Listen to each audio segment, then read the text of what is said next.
Welcome back to your book review channel. Today we are going to do a book review of a very nice book. When I say nice book, how do you feel it's nice? Because when you read something and after that it gives you emotional satisfaction, spiritual satisfaction, and keeps you occupied and makes you think, then that book is beautiful. I am talking about the book called Lectures of Shri Swami Vivekananda from Colombo to Almora. This book is written by the great Swami Vivekananda. This book has close to let me see, it has close to 419 pages. And when did I start this book? I started reading this book on 8th of November 2022 and I completed on 30 December 2022. So you can see how fast the book has just traveled in my mind. So this book is beautiful. This is the page, the last page is the page where you read about the book. So what does the last page says? Swami Vivekananda 1863, that is on 12th Jan 1863 Swami Vivekananda was born and he died on 1902. The great disciple of Shri Ramakrishna was born in Kolkata. He was Narendranath Datta in his pre-monastic life and an athletic youth with modern education. He came in contact with Shri Ramakrishna, the saint of Dakshineshwar, and was transformed by his gentle touch into the great monk and preacher who carried the message of ancient India to the Western world. The 4 years after Swami had left the shores of India as an unknown monk, he landed at Colombo on January 15, 1897. His countrymen had been eagerly awaiting his return to the motherland to give him a hearty welcome. So when Swami Vivekananda comes back from his journey to the West, he goes to different parts of India and he shares his experiences. These experiences have been collated in form of a lecture, in a form of book written by Swami Vivekananda himself. That book is called Lectures from Colombo to Almora by Shri Swami Vivekananda. This is a very nice book. You will get this online. I have got this online. You need to read this book.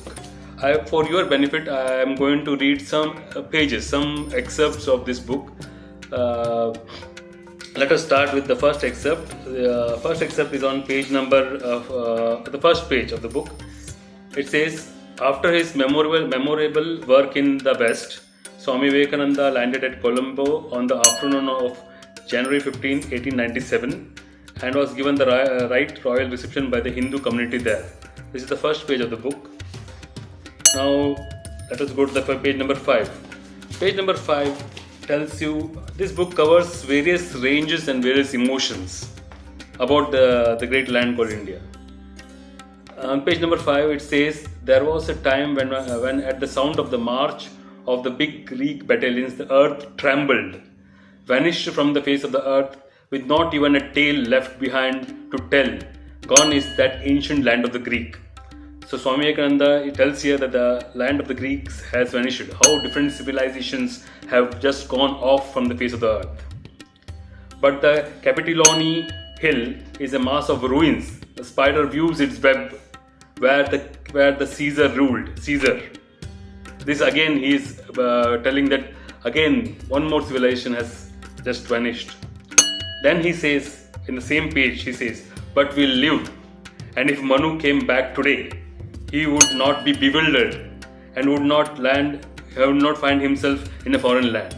So when Manu came back today, he will still find Bharat. On page number 7 he says, now when we come to India, if you ask one of our plowmen, that is a farmer, do you know anything about politics? His reply will be, what is that? If he is asked, what is your religion? He will reply, look here my friend, I have marked it on my forehead. So that was the kind of ingrained feeling for dharma. Then at the same page he says, political greatness or military power is never the mission of our race. These are all Swami Vivekananda's words. These are all Swami Vivekananda's words. This book is itself is Swami Vivekananda's words. Political greatness or military power is never the mission of our race. It was never. Mark my words, it never will be. But there have been other missions given to us, which is to conserve, to preserve, to accumulate, as it were, into a dynamo all the spiritual energy of the race, and that concentrated energy is to pour forth in deluge on the world whenever circumstances are propitious. So this book gives you an idea of the thought process of the great Swami Vivekananda. Then on page 233, he says a very beautiful line. It says, education is not the amount of information that you put into your brain and runs right there undigested all your life. He gives an analogy where he says the ass donkey carrying its load of sandalwood knows only the weight and not the value of the sandalwood. That is a beautiful analogy.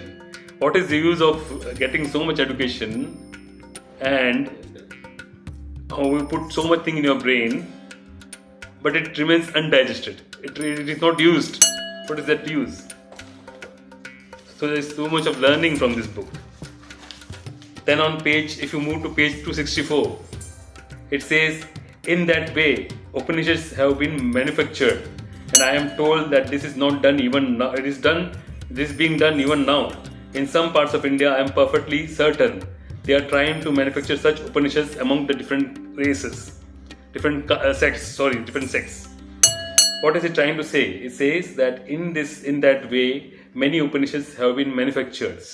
What is he trying to say? He is talking about distortion of the history.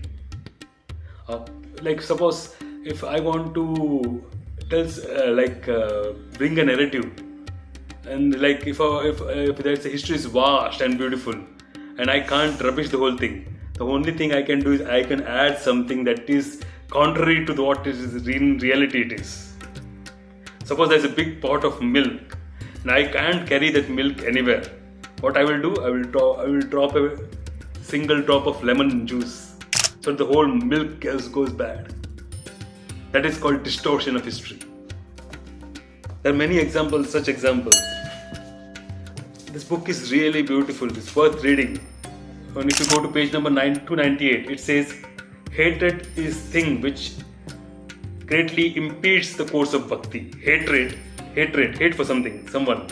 Hatred is a thing which greatly impedes the course of bhakti, and the man who hates none reaches God. Who reaches God? The man who hates none. Even then, the devotion for one's own ideal is necessary. Hanuman says, Vishnu and Rama, I know, are one and the same.